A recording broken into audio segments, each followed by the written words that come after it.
Leadership is pure and simple influence.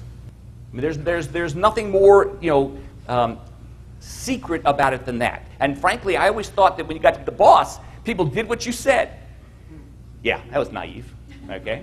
Because what I have discovered that the older I get, I spend more of my time trying to convince people to do what I want them to do, because the only two things I have at my power is to fire them or to give them a raise. Well, that's kind of drastic, but as a leader, the biggest thing that I do regularly with people is that I try and convey to them the values by which we are going to make decisions. And if people understand that, then most people are smart, and I think most people come to work in the morning wanting to do a great job. So if they understand what I want them to do, and they understand how I'm going to evaluate their performance, most people tend to succeed. But when it comes down to it, what I do as a leader is only one of three things. I initiate change, I sustain change, and I grow more leaders. Pretty simple, day in, day out. So as you look at your day, what are you doing? What changes are you initiating? First stage of leadership is pure and simple. Do it because I told you to. You know, I have some rule of authority. I'm the boss. The second level is one that's overlooked so regularly by people, and that's the step called permission. What can I do to help you achieve your goal, whatever it is? The third level is results. People follow you because you've gotten results before. The fourth level is one where people follow you because you have developed them. You have given them the skills and the mindset that they need to be able to achieve their goals. And the last one, of course, is what Jim Collins, forgive me, referred to as level 5 leadership, where you do whatever is necessary, but you do it with this level of humility, and people follow you because, quite frankly, you are you. One of the most effective ways to deal with change with yourself or anybody else is talk it through. Engage your people in conversations about what's going on. Feeling differently tends to change behavior more and leads to even better results. Thinking people may change their behavior, but if you understand what their feeling is and you can help them adapt their feeling, you will find much better results. And so as you talk about beginning change, the first step is we need to create a sense of urgency within the organization.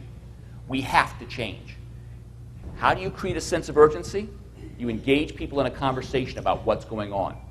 Lots of times I hear things I don't want to hear, quite frankly, okay?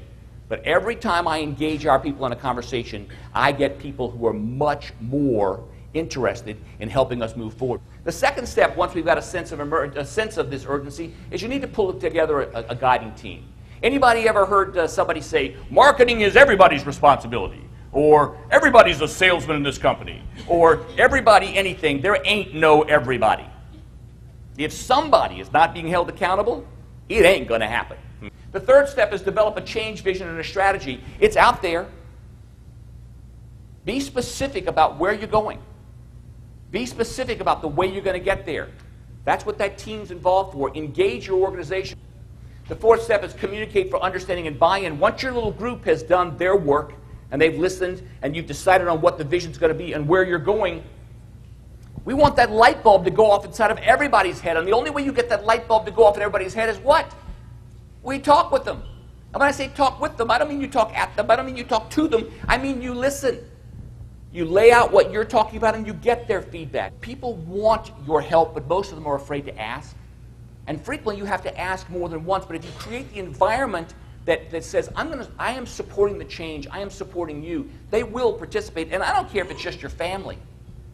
Okay? I mean, it could be a small unit, it's just two of you. And complacency is a huge issue. We all talk about entropy. It takes energy to keep it going up. Why wouldn't I just want to sit around and do things the way I've always done it?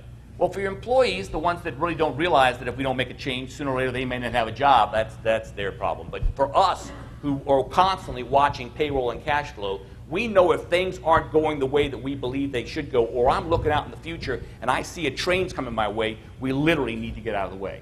Create a new culture. And by a new culture, I'm simply saying people that embrace the opportunity for change. I sincerely believe everybody goes to work every morning wanting to be a hero. Our systems get in their way. That most often, the reason that people are resistant is fear. They're scared. And by engaging people in conversation and creating an environment of support, your people will stand tall for you. They will carry the ball across the line.